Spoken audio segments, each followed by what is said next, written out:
마지막은 저희 재단법인 미래의학연구재단의 투자총괄 CIO를 맡고 계시는 김기영 교수이신데요. VC의 티처입니다. 제목은 비영리 법인 바이오 VC 스타트업의 새로운 키 플레이어라는 주제로 한 20분 강의해 주시겠습니다. 네, 교수님 감사합니다. 좀 시간이 많이 지난 것 같아가지고 최대한 빠르게 진행해 보도록 하겠습니다.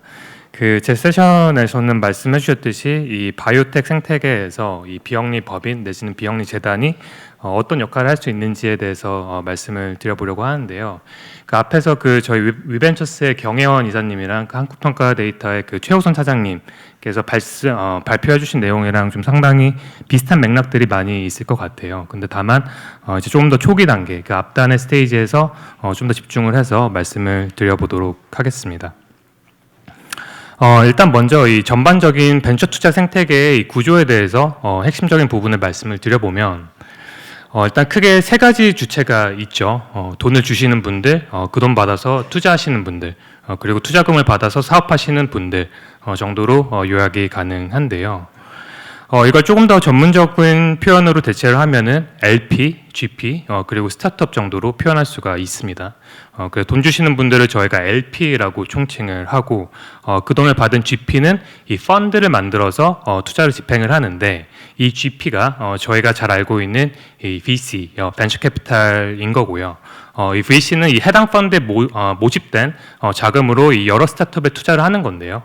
이 도표를 보시면 이 직관적으로 이해가 되시겠지만 이 생태계 가장 위에 있는 플레이어는 이 GP인 VC가 아니라 이 캐피탈을 서플라이 해주시는 LP입니다. 이제 그렇기 때문에 저희가 이 생태계의 본질을 파악하기 위해서는 이 LP라는 존재에 대해서 조금 더 명확하게 파악을 하셔야 하는데요. 저희가 LP라고 부르는 분들은 보통 이 국민연금 내지는 공제회와 같은 이 연금을 운영하는 연기금이 가장 대표적이고요. 여기에 더해서 이 정책적인 목적을 수행하기 위해 참여하시는 정부기관들, 그리고 이제 대중분들에게도 친숙한 대기업 그리고 중견기업들이 이 LP 출자자로 이 생태계에 참여를 하고 계십니다. 이 한국에서는 특히 1번 그리고 2번에 해당하는 분들이 이 차지하는 비중이 가장 크고요. 숫자로 말씀을 드리면은 24년 기준으로 약 60% 정도가 됩니다. 근데 이제 이런 성격의 LP분들은 이 목적성이 굉장히 명확하세요. 그래서 국민연금을 예로 들면요. 연금은 반드시 돈을 벌어야 하죠. 왜냐면은 이 국민들의 노후 자금을 책임지는 이 피 같은 돈이니까요. 근데 이 돈을 버는 것만큼 중요한 게 이 돈을 잃지 않는 거인데요. 이렇게 리스크 관리를 하기 위해서 필수적으로 이루어져야 하는 전략이 바로 분산 투자인 거죠. 그래서 이 국민연금의 포트폴리오도 보시면은 주식도 하시고 또 채권 투자도 하시는데요. 이 중에 하나가 대체 투자인 거고, 이 대체 투자도 종류가 굉장히 많은데 그 중에 하나가 벤처 투자이다라고 보시면 되는 겁니다. 근데 이 벤처 투자는 기본적으로 이 하이 리스크, 이 하이 리턴으로 이 기대값이 설정이 되어 있거든요. 이게 채권 투자랑은 좀 반대되는 느낌인 거죠. 이제 채권 같은 경우에는 저희가 이 고수익은 기대하기 어렵지만 이제 그만큼 리스크가 적으니까요. 그러니까 이제 이런 식으로 연기금들은 이 리스크 프로파일이 다른 여러 유형의 자산을 이 포트폴리오에 담으면서 이 목표 수익률을 세팅을 하시는 건데요. 근데 여기서 포인트는 이 벤처 투자에 대한 기대 수익률은 상대적으로 기본적으로 높게 설정될 수밖에 없다라는 건데요. 근데 이제 최근에 시장의 흐름을 보시면은 이 상당히 큰 변화가 있었죠. 이 부분은 이제 최호선 차장님께서도 말씀해 주신 부분인데, 이 그래프를 보시면은 이 벤처 투자가 가장 호황기였던 2010년부터 2020년 사이를 보면은 이 금리가 지속적으로 떨어지면서 20년도에는 이 제로 금리에 가까운 수준으로 이제 수렴을 했습니다. 근데 지금은 이제 고금리까지는 아니지만 그래도 이제 중금리 정도의 기조로 가고 있는 상황인 거죠. 이제 그러다 보니까 이 앞서 말씀드린 이 연기금과 같은 LP들이 이 벤처 펀드에 요구하는 기대 수익률이 자연스럽게 더 높아지고 있습니다. 그러니까 왜 그런 거냐면요. 그러니까 쉽게 생각을 하시면은 이 연기금 입장에서는 이 운용 자금을 미국 국채에 넣는다든지 아니면 조금 더 극단적으로 은행에 그냥 예금만 디파짓만 해놔도 4% 5%대의 이자 수익이 발생한다고 한다면 당연히 이 벤처 투자에서는 훨씬 더 큰 수익을 창출할 것을 기대할 수밖에 없는 거니까요. 그러니까 이런 압박이 이 벤처 시장으로 내려올 수밖에 없는 구조가 돼버린 겁니다. 그리고 수익률이란 건 이 투자의 배수와 이 투자의 시간이 복합적으로 작용하는 함수이거든요. 그러니까 이 투자 배수가 높더라도 회수 기간이 길면 이제 수익률이 그만큼 떨어지는 거고요. 반대로 이제 투자 배수가 낮더라도 회수 기간이 짧으면은 그만큼 수익률은 올라갈 수 있는 겁니다.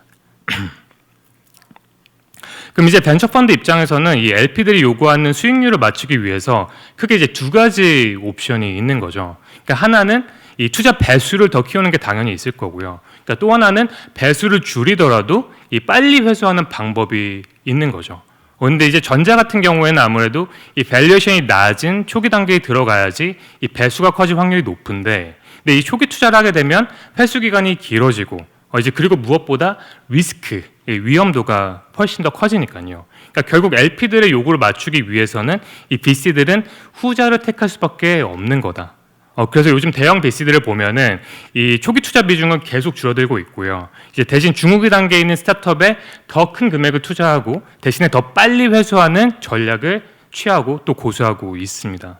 이제 그러다 보니까 이 벤처 자본이 정말로 필요한, 이 절실히 필요한 초기 기업들에게 공급되는 돈줄은 계속 말라가게 되는 거죠. 그러니까 저희가 알고 있는 이 실리콘밸리형 VC는 이 높은 위험을 감내하면서 큰 임팩트를 창출하겠다라는 사명감이 있는 자본이었는데, 그러니까 이런 모습들이 실종되고 있다. 이 초기 벤처 기업의 동반자가 되어줘야 하는 VC들이 이 LP들의 요구를 맞춰주기 위해 본연의 역할을 제대로 하지 못하고 있는 거다라는 말씀을 드리는 거고, 여기에 더해서 한 가지 또 주목해서 보셔야 하는 게 이 벤처 펀드의 만기인데요. 이 앞서 말씀드린 LP들은 이 GP인 VC들에게 무한정 시간을 주지 않습니다. 그 기간을 설정하고 이제 그 안에 성과를 만들어낼 것을 당연히 요구를 하는데, 이 벤처 펀드 같은 경우에는 텀이 좀 긴 편이긴 해요. 긴 편이긴 하지만 그래도 보통 7년 내지는 8년 안에는 승부를 봐야 하는 구조입니다. 근데 이 자료를 보시면요, 이것도 마찬가지로 아까 그 경영 이사님께서 말씀 주신 부분이긴 한데 좀 다른 자료이긴 하죠. 근데 이 자료도 보시면은 이 스타트업이 창업 후 IPO까지 걸리는 시간이 이 평균적으로 봤을 때 한 13년에서 14년 정도가 걸립니다. 이게 산업별로 조금 다르지만요, 이 평균치는 최소 10년 이상으로 보는 게 적절하고요. 이제 그럼 여기서 또 이렇게 다시 한번 미스매치가 발생을 한다라는 거죠. 이제 물론 VC들 입장에서는 이 IPO까지 안 가도 뭐 중간에 구주를 파는 방식 등을 통해서 이 회수가 가능하기는 하지만 조금 더 원론적으로 보면 이 VC 펀드의 라이프 사이클과 이 스타트업 엑시트 사이클의 이 주기가, 이 갭이 너무나 다르다, 너무나 크다라는 말씀을 드리는 겁니다. 그럼 여기서 중간 정리를 해보면요, 이제 이런 식으로 가다 보면 이 벤처 기업의 뿌리가 흔들릴 수밖에 없겠죠. 또 이제 뿌리가 흔들리게 되면은 이 중기, 후기에서 꽃이 피울 수 있는 회사들도 초기에 말라버릴 수밖에 없다라는 건데, 이제 그렇기 때문에 이 산업의 관점에서 봤을 때 이 벤처 투자는 결국 이 수익률에만 매몰되어서는 안 된다. 이제 높은 수익을, 높은 위험을 감내하더라도 이 초기 내지는 극초기 스타트업들을 서포트해주는 이 임팩트 투자의 관점이 필요하다라는 거고, 또 이제 여기에 더해서 이 벤처 기업들을 조금 더 긴 타임 프레임 안에서 기다려줄 수 있는 이 인내심 많은 자본이 필요하다라는 건데요. 이제 다행스러운 사실은 이 제 세션의 핵심 포인트이기도 한데요. 우리는 이미 이 공식에 맞아 떨어지는 자본을 알고 있다라는 거죠. 바로 오늘 강조드리고 싶었던 이 비영리, 이 non-profit 자금인데요. 잘 아시다시피 이 비영리 재단의 자금은 기부금 또는 공익적 목적을 가지고 있는 후원금이 대부분이죠. 그리고 이제 이런 형태의 자금은 이 사회적 가치에 더 큰 방점을 두고 있고, 또 이제 기본적으로 인내심이 더 많습니다. 이제 그래서 관련해서 뭐 여러 국내외 사례들이 있는데 그중 오늘 퀵하게 소개드리고 싶은 케이스는 이 노보노디스크라는 회사인데요. 이 노보노디스크는 여러분들이 잘 아시는 비만 치료제죠. 비만 치료제 위고비를 만든 회사고요. 이 덴마크의 국민 기업 같은 느낌인데 이 전 국민의 한 20% 정도가 주식을 가지고 있다라고 합니다. 그러니까 시가총액 기준으로는 이 유럽 전체에서 이 탑 5 안에 들 정도로 이제 글로벌 기업으로 저희가 구분할 수 있는데, 근데 이 회사는 이 기업 구조가 상당히 독특합니다. 그러니까 이 노보노디스크, 노보네시스 같은 핵심 계열사가 이 노보홀딩스로 묶여 있는데요. 근데 흥미롭게도 이 노보홀딩스는 이 노보노디스크 재단이라는 non-profit entity, 이 비영리 재단이 이 홀딩스의 지분 100%를 가지고 있습니다. 이 노보노디스크 재단은 뭐 지금 보고 계신 아우구스트 크로그 교수가 설립을 하셨는데요. 이 설립 배경을 보면은 이 아내분께서 그 당뇨가 있으셨다고 하더라고요. 그래서 이제 인슐린에 딥다이브를 하기 시작을 하셨고, 이제 결국 회사까지 설립을 해서 인슐린을 덴마크에 가지고 들어오신 거죠. 이제 그러면서 뭐 생산, 판매, 뭐 연구까지 하신 건데, 뭐 여러분들 아시는 이 비만 치료제 위고비도 뭐 잘 아시겠지만, 그 원래 당뇨병 치료제에서 시작을 한 거죠. 그 오젬픽이라는 그 2형 당뇨병 치료제가 이 체중 감량에 효과가 있으니까 이제 같은 성분으로 용량을 바꿔서 위고비가 나온 거니까요. 그러니까 결국 뿌리는 이 만성 질환에 대한 이 수십 년의 연구가 기반이 된 거다라는 말씀을 드리는 거고요. 또 이제 연구 성과만큼이나 놀라운 점은 이 크로그 교수와 이 노보노디스크 재단이 이 설립 초기부터 이 공익적인 목적이 매우 명확했고, 또 이제 사업을 통해 창출된 수익을 사회에 다시 환원한다는 강력한 의지를 갖고 있었다라는 사실인데요. 이 재단에서 보통 많이 하시는 뭐 이제 그랜트를 주는 뭐 연구 지원 활동뿐만 아니라 이제 보시는 것처럼 이 투자도 굉장히 활발하게 진행을 했습니다. 뭐 이제 대표 기업인 노보노디스크와 노보네시스를 제외하고도 200여 개의 생명과학 벤처 기업들의 지분을 가지고 있으시고요. 또 이제 포커스하는 영역들 보시면은 뭐 주목적 사업인 뭐 만성 질환 그리고 뭐 희소병 치료뿐만이 아니라 AI 내지는 양적 컴퓨팅과 같은 이 바이오 헬스케어 뒷단에 붙을 수 있는 이 딥테크 투자도 공격적으로 집행을 하고 계십니다. 뭐 예를 들면요, 뭐 작년에는 이 AI 기업인 이 엔비디아와 그 인공지능 슈퍼컴퓨터를 개발을 하겠다라고 선언을 하셨고, 또 이 슈퍼컴퓨터로 이제 신약 개발과 임상 시험 설계에 활용을 하겠다라고 이제 공표를 하셨고요. 이제 좀 더 나아가서는 더 미래 기술로 구분이 되는 뭐 양자 컴퓨팅 기술에도 이 수천억 단위의 투자를 집행을 하면서 뭐 코펜하겐의 양자 컴퓨팅 기술의 중심지로 육성을 하겠다라는 언론 보도도 이루어졌습니다. 그러니까 결국 여기서 핵심은 이 비영리 자본이 이 바이오 벤처 생태계에서 얼마나 큰 임팩트를 만들 수 있는지를 이 노보노디스크 재단이 증명을 했다라는 말씀을 드리는 거고, 또 이런 형태의 자본을 공급받은 벤처 기업들은 이 일반적인 벤처 펀드가 헐시하게 요구하는 이 수익률의 압박, 이 시간의 압박에서 상당 부분 자유로울 수밖에 없다. 그리고 이런 자유로움은 더 큰 연구 성과로 이어질 확률이 높다라는 메시지를 드려보고 싶었고요. 또 한국에도 이제 비슷한 형태의 그런 비영리 자본들이 있습니다. 뭐 대표적으로 그 정주영 회장께서 설립하신 아산 나눔 재단과 그 메가스터디 손준 회장께서 설립하신 이 윤민창의 투자 재단이 이 초기 스타트업 생태계 활성화를 위해서 선한 자본을 공급해주고 계십니다. 또 이제 저희 김효수 교수님께서 설립하셨고 저도 속해 있는 이 미래의학연구재단도 마찬가지인데요. 이 그랜트 형태의 지원금을 넘어서 이 A씨라는 이 인베스트먼트 베이클을 통해 이 스타트업 투자를 집행을 하고 있고요. 이 차가워지고 있는 이 바이오텍 초기 창업 생태계에 따뜻한 자본을 공급하는 의미 있는 역할을 수행하고 있습니다.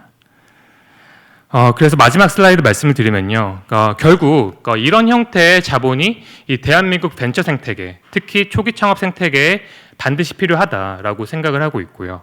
앞서 말씀드린 것처럼 이런 시장의 상황이 바뀌면서 이 수익률에 대한 기대치는 올라가고 있는데 이 자본 회수에 대한 조바심은 커지고 있다 보니까 이 모험 자본이 반드시 필요한 초기 기업들이 큰 어려움을 겪고 있습니다. 또 이제 철저하게 자본시장의 논리를 따라야만 하는 이 대형 VC들한테 뭐 이런 문제를 읍소하는 방법은 해결책이 될 수 없을 거고요. 대신 오늘 세션에서 강조드린 이 비영리 자본에 저희가 조금 더 주목을 해볼 필요가 있다. 이 재단 형태의 non-profit entity가 이 국내 바이오 헬스케어 생태계의 새로운 키 플레이어가 될 수 있다. 라는 말씀을 끝으로 강조드리면서 말씀드리면서 제 세션은 여기서 마무리하도록 하겠습니다. 감사합니다. 네, 김기현 교수께서 아주 새로운 참신한 컨셉트를 제안해 주셨네요. 어떻습니까? 이현주 선생님 뭐 코멘트 할 게 있나요?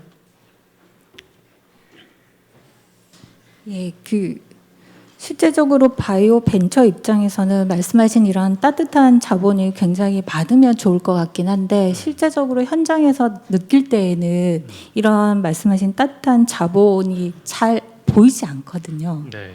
그리고 이제 이게 또 저희가 필요한 자금을 충분하게 지원할 정도의 또 펀드도 아닌 걸로 생각이 드는데 네. 거기에 대해서는 어떻게 생각하시는지. 그 교수님 말씀이 전적으로 맞고요. 근데 이게 결국 가장 큰 문제는 그러니까 저희가 기존에 있는 벤처 펀드들은 그 자본주의 시장의 논리를 쫓아갈 수밖에 없다. 이제 그렇기 때문에 그들은 결국에 그 LP들한테 다시 돈을 돌려드려야 되고, 근데 그냥 돌려드리는 게 아니라 훨씬 더 돈을 많이 불려서 이제 드려야 되기 때문에, 그러니까 그들도 이제 현실적인 선택을 하시는 거죠. 이제 그러다 보니까 초기는 생략을 하시고 이제 중기 후기로 넘어가시는 이제 이런 모습을 보이는 건데, 근데 이제 이런 문제점을 해결할 수 있는 방법이 뭐 여러 가지는 있다라고 생각을 합니다. 뭐 예를 들면 이제 정책 자금에서 그 펀드를 출자를 할 때 뭐 주목적 투자로 이제 초기 투자의 비중을 늘린다든지, 뭐 이제 이런 선택도 가능하겠지만, 근데 이제 그런 것만으로는 이제 한계가 있을 수밖에 없다. 이제 그렇기 때문에 뭐 저희가 지금 말씀드렸던 뭐 미래의학 연구재단이나 뭐 아산 나눔 재단이나 내지는 글로벌하게 봤을 때는 뭐 빌 게이츠 파운데이션, 뭐 멜린다 파운데이션 아니면은 뭐 저희 방금 말씀드린 그런 노보노디스크 재단, 그러니까 이런 곳들이 좀 더 액티브하게 투자에 참여하는 게 필요하지 않을까라고 생각을 하게 됐습니다. 그래서 아마 이게 벤처 캐피탈이 본래 바이오 벤처하고 같이 가자. 그래서 좀 초기에 데스밸리를 건너게끔 초기에 좀 투자를 해다오 했는데 실제로 LP 리미티드 파트너들이 압력을 가하니까 할 수 없이 제너럴 매니저, 제너럴 파트너가 결국은 안전한데 투입하고 레이트 페이지 기업에만 투자하고 그렇게 돼서 VC 본연의 임무를 못하게 되는데 그래서 아마 그 정책적으로 규정상 엑셀러레이터가 되면은 네가 가지고 있는 돈의 몇 퍼센트, 40% 이상은 초기에 투자해야 된다. 뭐 그런 규정을 만들어 두고 강제로라도 초기에 조금 더 넣으라고 하고 있는데 다 그건 맞추죠. 그렇지만 메이저 60% 이상이 후기에 들어가니까 초기에 유망한 기업들이 크지 못한다. 그런 단점이 있고 그게 이제 비영리 재단이 가지고 있는 돈 가지고 운용을 하면은 크게 회수에 대한 조바심이 덜하기 때문에 좋지 않을까라고 생각하는데 그러려면 결국 한국의 재벌들이 뭉칫돈 퍽퍽 해야 되는데 한국의 지금 정서가 국민 정서가 빽딱하게 돼 있거든요. 돈 번 놈을 나쁜 놈으로 지목을 해가지고 온갖 비난을 하고 뒤통수 때리고 그러니까 유럽이나 일본 같이 재벌이 뭔가 사회에 큰 돈을 기부하거나 이런 게 거의 없어져 버렸습니다. 가장 최근에 이제 이건희 회장이 돌아가시면서 4천억 원을 출연했는데 그게 전부 다 소모성으로 그냥 써버렸어요. 뭐냐? 서울대병원 어린이병원에 기부해가지고 희귀질환 아이들 치료하는데 다 쓰고 있거든요. 그래서 그건 소모성이거든요. 그래서 조금 그 이건희 프로젝트를 서울대병원에 맡아가지고 쓴 게 한 4천에서 7천억 원 좀 될 겁니다. 아직 다 쓰진 않았는데 근데 그런 것들이 이거는 확대 재생산이 되잖아요, 그죠? 산업도 발전시킬 수 있고 국부 창출에도 도움되고 하기 때문에 그런 류의 어떤 인식 전환, 불쌍한 어린이들, 불쌍한 환자들 치료하는데 치료비를 낸다. 그것도 좋지만은 이런 non-profit VC를 만들어 가지고 기업을 어떻게 살리고 거기에서 이익을 창출하고 하면 그 기업들이 세금 많이 내고 하면 그 세금으로 약자들 서포트하고 이런 어떤 선순환도 있다는 것을 우리들이 다 명심해야 될 걸로 생각하고 일단 부자들 욕하지 말자라는 거하고 그 다음에 병자 노약자한테 일회성 쓰는 기부도 좋지만 이런 확대 재생산이 될 수 있는 그런 기부금도 상당히 도움이 될 것이다 라는 컨셉들을 제시해 주신 김기영 교수님 감사합니다. 감사합니다.